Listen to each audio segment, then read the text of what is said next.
If you own a small business and you might be looking to sell, you could run into some major issues. Forbes estimates that 9 out of 10 businesses listed never actually sell. Why? Because there's only one way to sell.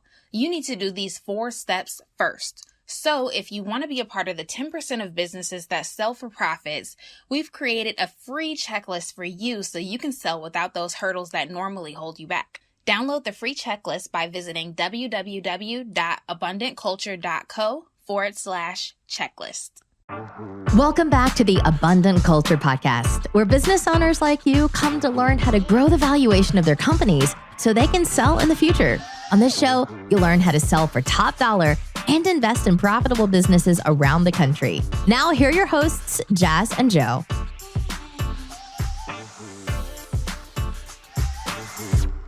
Welcome back to the Abundant Culture Podcast. This week, we are continuing the conversation of hiring because it's so important. I can't tell you how important this step is in the process of growing your business and then selling your business. Because when you sell your business, people want to buy an efficient team, a productive team, a team that actually gets the job done. So they probably don't have to come in and do the work, because when somebody buys a business, they're more than likely not buying it so that they could have a job. They're buying it as a somewhat passive income stream obviously they're going to be there and be a little active, but for the most part, people are not buying your business so that they could have another 9 to 5. Yeah. So we will go ahead and start it off with what happens before the interview. Want to take it away?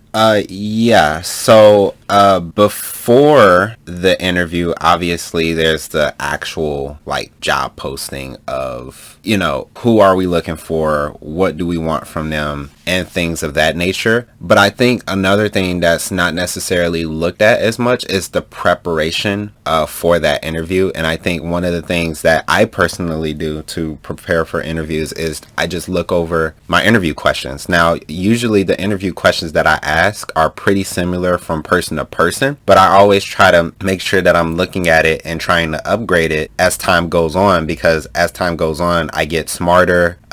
My goals and ambitions are slightly different, they're slightly higher, and I might want to hone in on specific characteristics that I want from a person. And really, I just try to read through that list of interview questions. And there's actually books that go over the types of interview questions that are good to ask within an interview, and it also goes over the correct answers to those interview questions. So that is a really good tool for somebody who's new to hiring people, or maybe even new to just interviewing for different jobs. And I think there's tons of really great questions to ask people.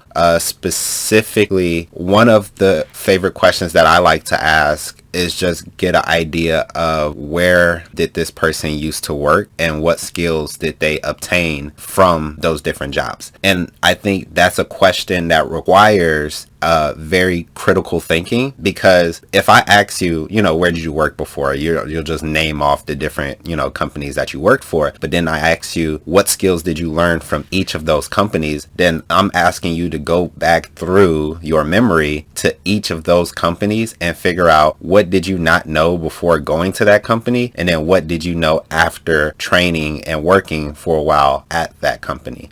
And it really forces them to really not only tell us what they can do for us, but if I ask you, what did you learn at those other companies, those are skills that they did for other companies. So one of the really profound pieces of advice that I got in business is don't ask people what can they do, ask them what they've done, because there's a huge gap between what people are capable of doing and what people have done already. And what I want to do is be comfortable with what you've done already and lead you to what you have potential to actually do in the future. But I have to first be comfortable with the things that you have already accomplished. Like, for example, we're actually launching a private equity fund, the Abundant Culture Fund, and a lot of investors will want to know, oh, this is cool, but what has your team actually done thus far? And you have to be able to say, we've done this, this, and this, and get them comfortable with what you have done, because then they're going to be more comfortable taking that journey with you to what you're actually capable of doing in the future. And I think it's the same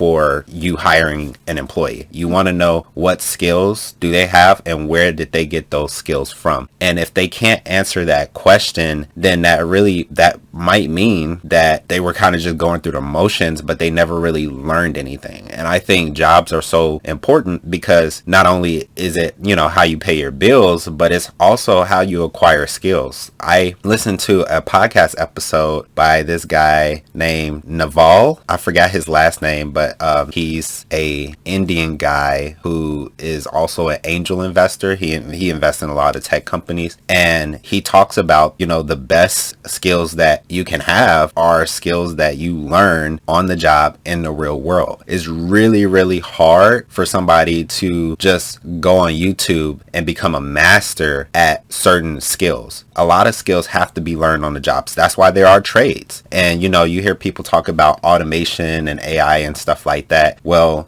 we're a long ways away from, robots being able to do what a plumber or a carpenter or an electrician can do. And I think it's really important to look at what somebody actually learns on a job and be able to really hire them for those specific skills that they have. Yeah. And also to know that they're willing to learn more skills too, because you don't want somebody that doesn't want to grow. Yeah. What's the point? We're trying to grow the company. If we're trying to grow the company and you don't want to personally grow, then your values and the company's values don't align. Absolutely. There needs to be an alignment. And we talked about that a little bit in the hiring episode part 1. And another thing that we made the mistake of doing and we learned from it, and we make sure that we definitely do this, is before the interview, before you probably even set a time with someone to come in or go through Zoom or whatever, make sure that you at least do a Google search. You don't have to do a full background search, or maybe you do have to do a full background search because of the type of job it is, but if it doesn't require the background search, the in-depth stuff, make sure you just do a quick Google search, Google their name with their city or something, and you never know what pop up. Yeah. We did this after we fired someone, and we were like, why did we hire her? Yeah. Why? Yeah. Basically, a good Google search will stop you from making a whole bunch of really dumb, stupid mistakes when you hire somebody. Mm-hmm. And it's because, we live in a digital age and there's so much information out there about everybody, and it's crazy. Everybody has that, parts of their life that they're not necessarily, that proud of. But I think it's important for us as employers to be able to look at somebody's social media or be able to look at, a search on Google and kind of really determine, what type of person was this at least, because you can figure because you don't want to discriminate in unethical way, but you still have to know. Discriminate in a way. I mean, not in a negative way, but they have to fit, and if they don't fit, then you have to discriminate against the kind of person that they are because their maybe attitude or ethics, values, morals. If you see them, for example, I check social media before they come to the interview. I don't do it before I schedule the interview, but I definitely check that Facebook page. Yeah. And I remember it was this one girl that applied to be a barista, or it was for the management position, and on her Facebook it was during the Black Lives Matter rioting and stuff like that. Mm-hmm. She was just so messy, and you could just see the drama on her Facebook page. And it's I don't want that drama at my workplace. Yeah. I don't. Because whoever somebody is at home, they're going to bring a piece of that with them to work. Mm-hmm. I mean, they might not bring all of it, but there is a piece of it. There's certain character traits in my personality that I can't help. They'll just show up when I go to my coffee shop. They'll show up in whatever work that I am doing. And it's just, you can't really hide who you are, especially over very, very long periods of time. Mm-hmm. You can hide it for maybe a few days, a few weeks, but over time, given months or years. Most of the time, they're there for a long-term commitment. Yeah, for months or years, somebody is going to show you exactly who they are, at least for the most part. Mm-hmm. So I think it's it's super important that you get an idea of this person. Like I said, don't ask them who they want to be. Look at them for who they are today. And then when you look at who they were, like if you see like old articles about them or something on Google, then from a couple of years ago, then if there's multiple articles, then they're more than likely in the habit of doing whatever they did, whether that's positive or negative. Yeah. And I think really it just takes a bit of discernment from you as a business owner to look at the situation in its entirety. You know, I don't have anything that I know of that's super embarrassing on any of my social media, but like every now and again, if you scroll back far enough, you can see really ridiculous pictures of me for whatever reason. And it's nothing that like, you know, I'm afraid that somebody's going to find. But like today I saw a memory of me pop up, and it was like, for whatever reason, I don't know why. Which one was it? I was at Maxie's house, and I had on a tiara, and I was eating a cupcake or a cookie or something like that. I don't know why I had on a tiara. It makes no sense. I don't know why I did that, but it was from 4 years ago. And I mean, if you're not gonna hire me because I had on a tiara, then you know that's your thing. That's not significant enough. If I saw one of my employees like that, you know, with a picture like that online, whatever. Whatever. I don't care. So basically, before the interview, you just want to make sure that you do your due diligence on the person before they show up, because you don't want to waste your time or their time. Yeah. If you own a small business and you might be looking to sell, you could run into some major issues. Forbes estimates that 9 out of 10 businesses listed never actually sell. Why? Because there's only one way to sell. You need to do these 4 steps first. So if you want to be a part of the 10% of businesses that sell for profits, we've created a free checklist for you so you can sell without those hurdles that normally hold you back. Download the free checklist by visiting www.abundantculture.co/checklist.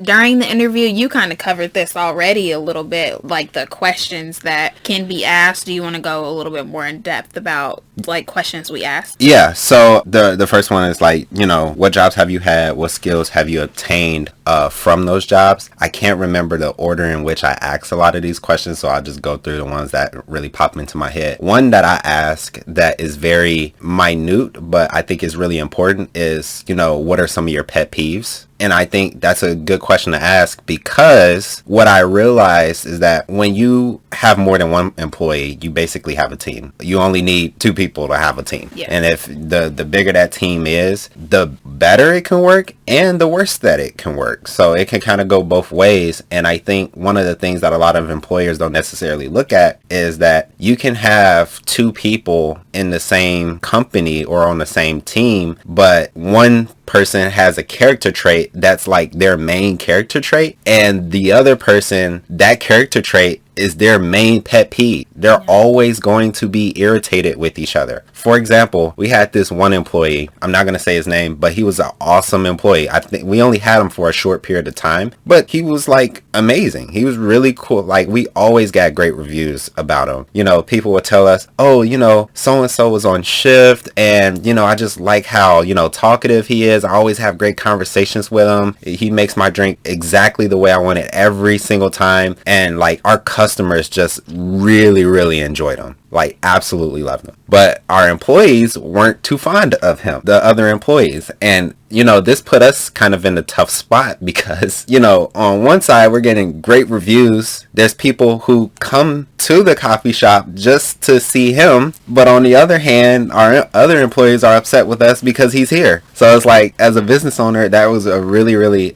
sticky situation for us, because you want to keep your employees happy, but you also want to keep your customers happy. You know, how do we do both? Now, one thing I will say, in the long run, he ended up quitting. So we, you know, didn't really have to worry about it, because it would have sucked trying to fire him. So he quit. We didn't have to worry about it long term. But his situation was that he wasn't the neatest person. Like, you know, he did his job. He came in, he made the coffee really good. He made our customers feel really welcome, which was awesome. That drives sales. But, you know, he wouldn't necessarily clean up after himself the way he was supposed to during his shift. So when the next person came in, they had to kind of clean up the messes that he made. And the way that the store was kind of structured is like it was all behind the counter. So the customer might be just looking at the main main area, and it's like, oh, it's fine. But behind the counter, he would have, things not really tidy or neat, and that would really irritate my other customers. And the reason I say employees, our other employees, I meant employees, but that would really irritate them. And the reason it did is because my other employee was a neat freak. That person liked to be really, really clean, like all the time. They were really neat. I think one of the first days I met them, they were scrubbing the floor. The first day that I met them, it was crazy. Yeah. And they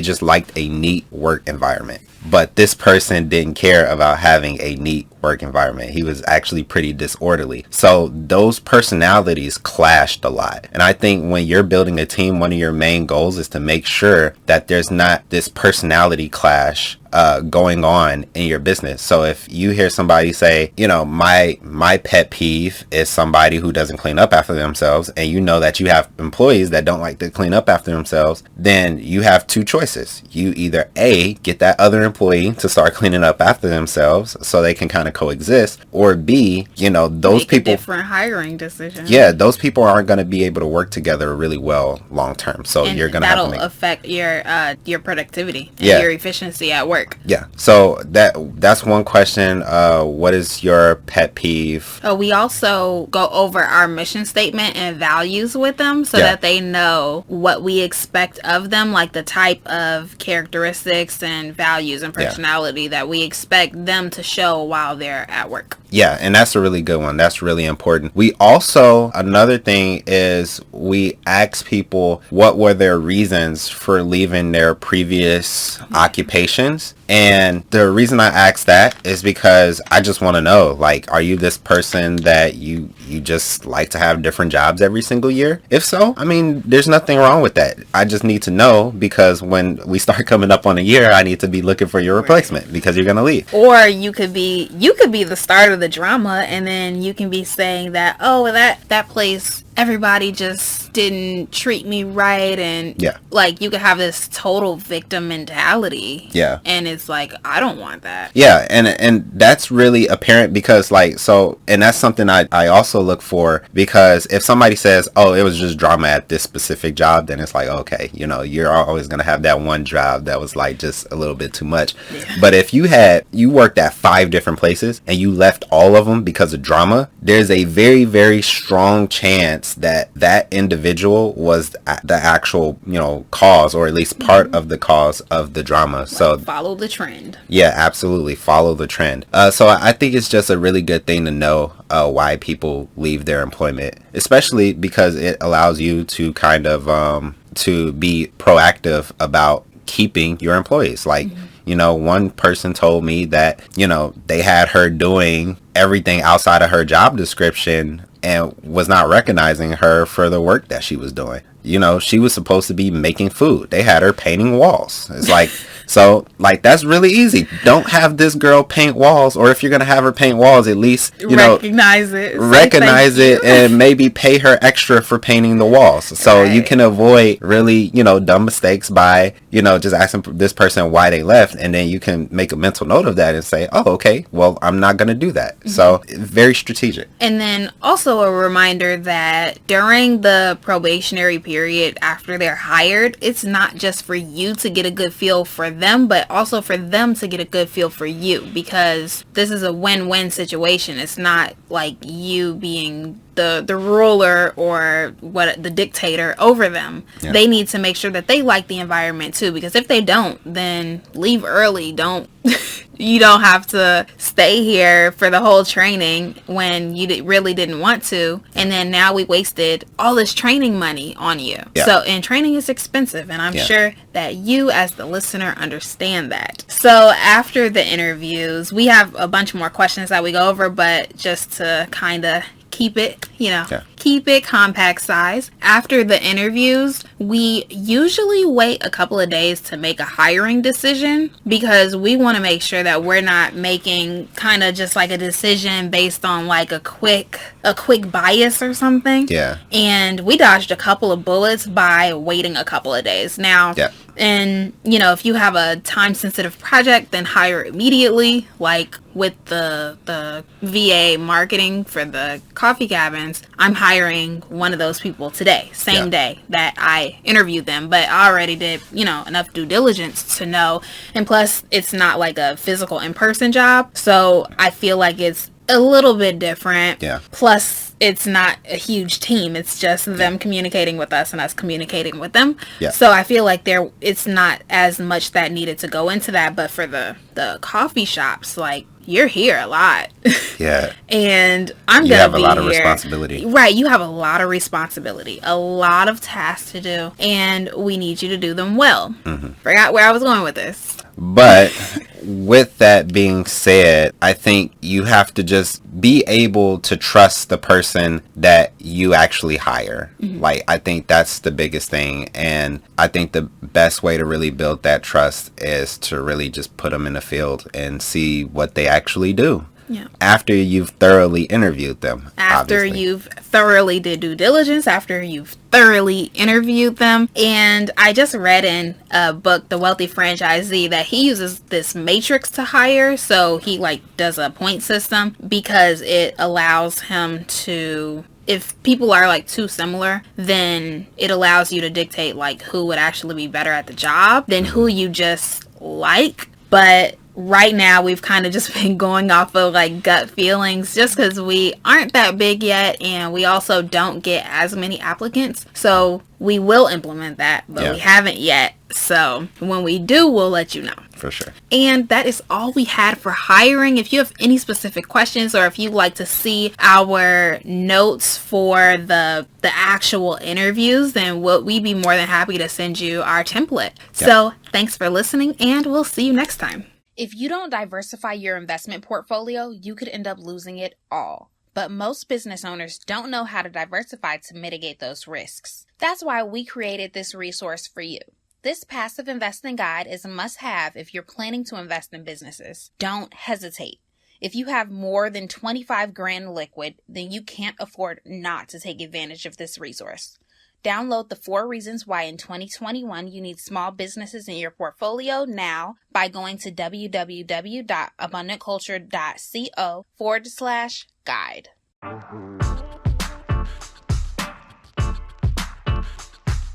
Thank you for listening to the Abundant Culture Podcast with Jazz and Joe. If you enjoyed this episode, make sure you subscribe, then leave an honest rating and review.